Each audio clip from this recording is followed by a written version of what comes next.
மதுரையை வந்துட்டு மதுரை மீனாட்சி ஆட்சி பண்ணுறான்னு சொல்லுவாங்க. அது மாதிரி என்னை இத்தனை நாளாக ஆட்சி பண்ணிட்டு இருந்தவ என்னோடவ அவ தான். அவ இல்லாத தருணங்களை பற்றி நான் எப்படி சொன்னேன்? அவளே இல்லை, வெறும் வெறுமையை மட்டும் உணர்றான். மூளை எதுவும் யோசிக்கல, எதுவுமே தெரியல, லாங்கா இருக்கு. நிரப்ப வார்த்தைகளும் இல்லை, நிறைவா அவளும் என் கூட இல்லை, எதுவுமே இல்லை.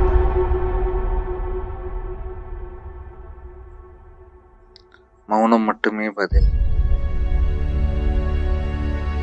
வேற எதுவுமே என்கிட்ட இல்லை.